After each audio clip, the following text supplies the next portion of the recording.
making fast ensembling of neural networks using the wonderful properties of multi-connectivity. And then one will discuss how to make backpropagation through what? Through dynamic programming algorithms. Yep. I think it's also relevant one of those stuff. So in this topic we have two papers by Garipov from Vetrov's group and one paper from my seminal workshop, but I unfortunately found that there is nothing new in it in these Garipov papers. So, okay, let me start. Okay, first we can observe that. Just a comment. So it was two papers, I see maybe one was rejected, it was paper of Vetrov, and it was paper of some German guy about the same topic, and that paper was accepted. Yeah. Okay, let's start with motivation. Here we can observe flow surface of some residual network, and we can see that there are several local maximums. So the idea is, could we find paths between that local maximums where loss will be nearly constant, and then we can easily make an ensemble that powerful that each of them separately. Okay, let's formulate this problem more precisely. Well, we consider loss, and we consider two separate trained networks, and we consider some parameterization curve that map from uniform segment to base. And each end of curve is our trained networks. So I suppose that we really want to solve that.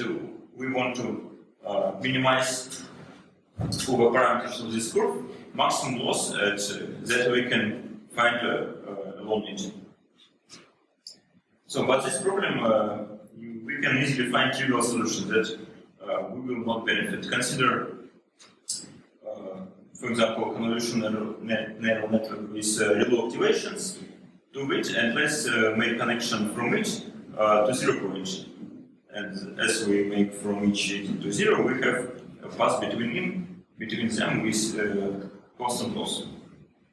So we can easily see that with this parameterization, we can obtain just a rescale of logits. And as t is positive, and then predictions that neural network will make on these logits will be not changed. So we make a path between two nets where loss is not changed, but it's no anything benefit from it. How to solve problems with another criteria, but however it also not solves this problem of trivial solutions, and they note in their paper that they find them a lot, and each time when you find this path you should restart the optimization.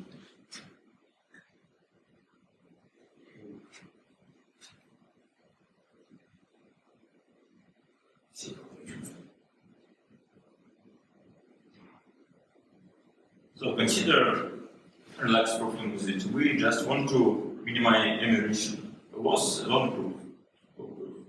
So we can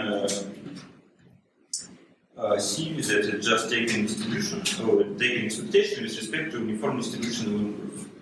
But there is problem with this distribution that not with respect to different family of curves phi, but generally we cannot take gradients over it.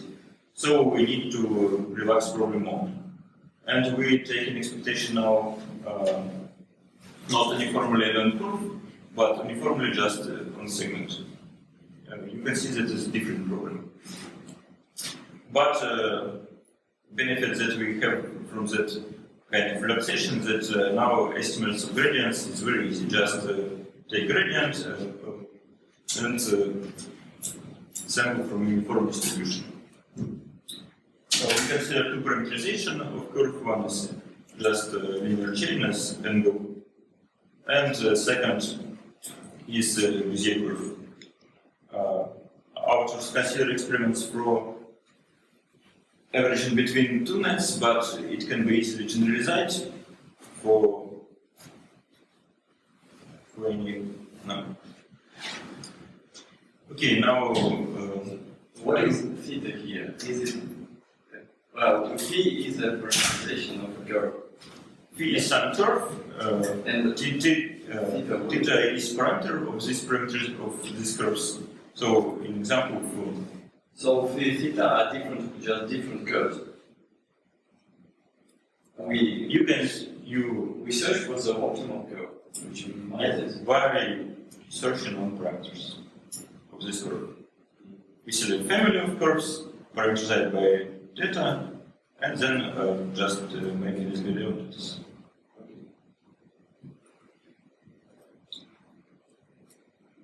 Okay,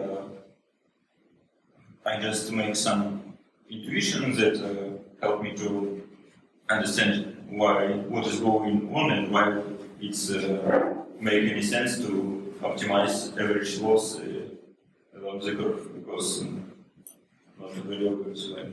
So we can have trivial upper bound that global minimum of any function is less than expectation under any distribution of it. And then we want to make it bound thinner and just minimize over parameters of the distributions. It's a common trick on Bayesian and variational optimization. And taking back to our problem, we just parameterize this distribution as two-step. First is sampling from uniform, and then place this sample error. And now that even as we don't have uniformly along proof and just uniformly on segment, it's still upper bound, and that we minimize. Can you again repeat that? L of W, is it an empirical loss, I mean computed on the sample? Yeah. On the whole train set. Okay, yeah.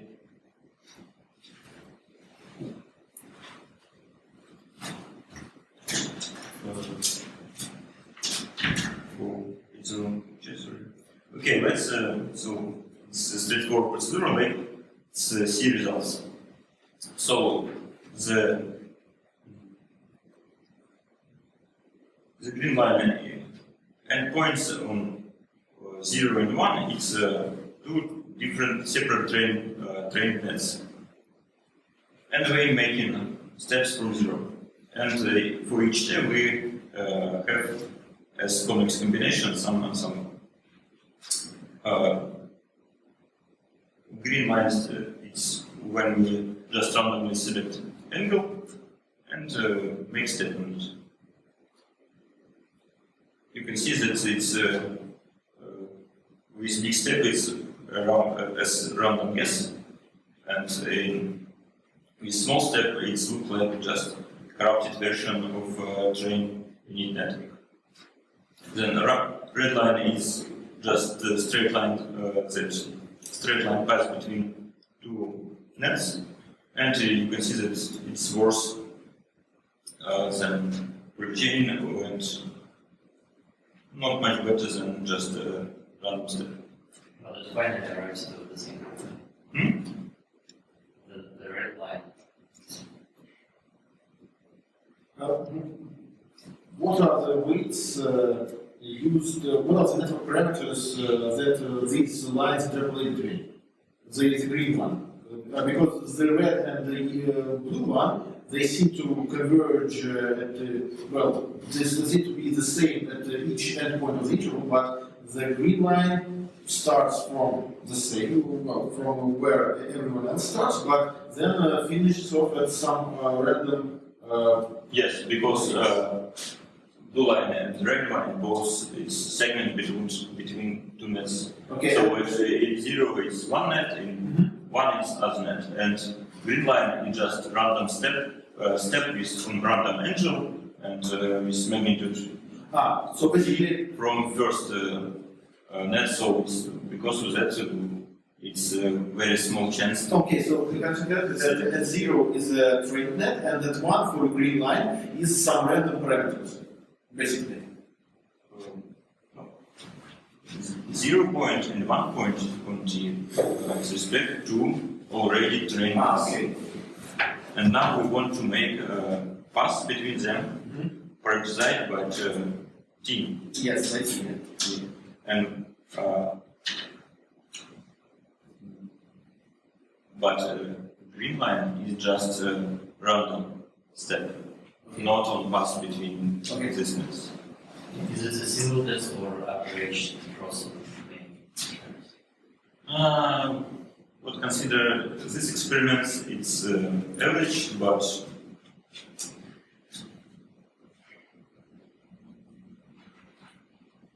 they all was done. And learning was done on the test set. No, there isn't validation set. So because it's just illustrative, we can be some skeptical. I will show you pictures from other paper when they done properly. Okay, now the real experiment. So we take VGG, and the reason why mostly all experiments on VGG, because there is no batch norm.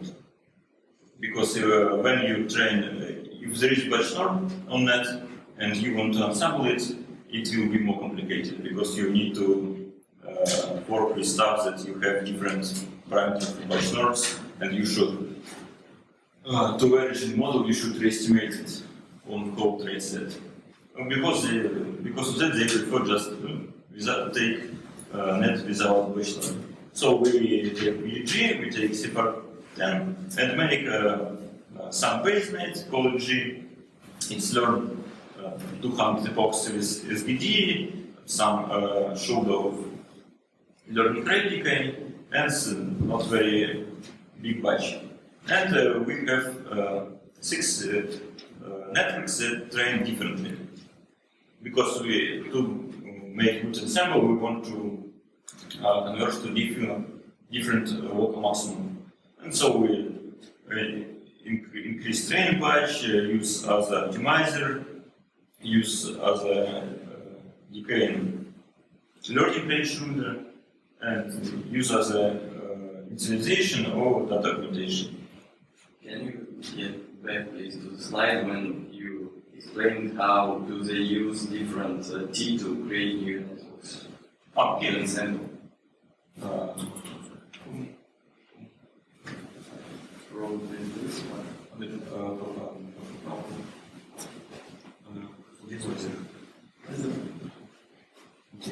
This is our optimization problem. Yes.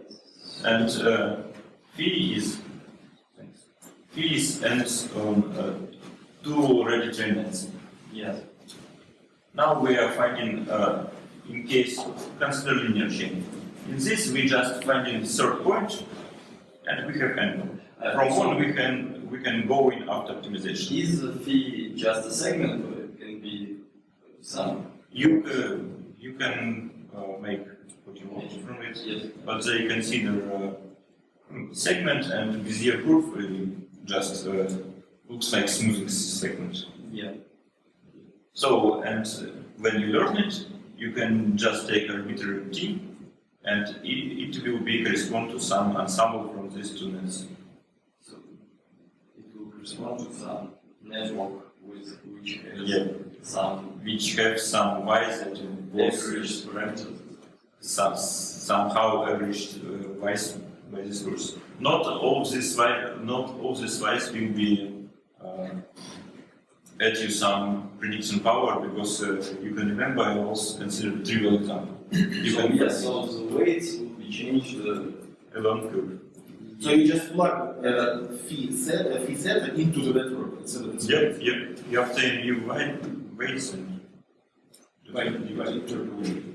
yes. And what's the difference between these parameterizations? I mean, you can just take. Physical curve is more smooth. It's used in, for example, if you want to do some animation it used to entwine between some frames. If you have a skeleton or something, so basically Vizikov is very, very smooth. Whereas linear chain is, I can't really judge from the equations, but I think geometrically it looks like you arrive at one point and then at another point. So basically it's like in the middle between the two segments you've got some extra point. Yeah, like this. Vizikov looks very, very smooth. Something If Wikipedia just on Vizikov has excellent animations showing. yeah, just the simplest curves that we can consider. And how do you sample the T to create the ensemble? You can. It's a question of experience. I will show graphs. Just, for they- example, random uniform or No. or like So the graphs about how to choose T and how to choose different nets.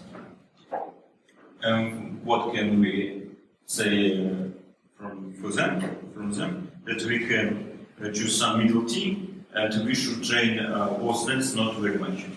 Because you see the best result of ensembling is always blue, and blue is correspond to the fewer numbers of verbs. Oh, okay. So now we can somehow, with different strategies, learn two very different nets, and then make ensemble. But for that we need to learn networks twice. And okay, stuff. And what if we want to do online ensembling, so that we just train, do one inference and then sample from it. We can remember that stuff that was spoke about cycling change of learning rate. That is decay, then increase, and making snapshot in where it is the smallest. And then making the sample from the snapshots. But it's found that it's not work very much because they are all in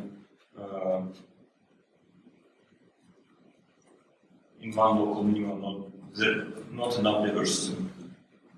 So next time we will discuss papers that can predict it will be sharp or wide minimum by dynamics of largest eigenvalue of Hessian from beginning training.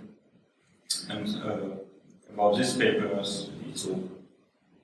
So if something stay unclear, please ask questions and we will discuss it. So they basically say that if we have two networks, we can take some networks, maybe.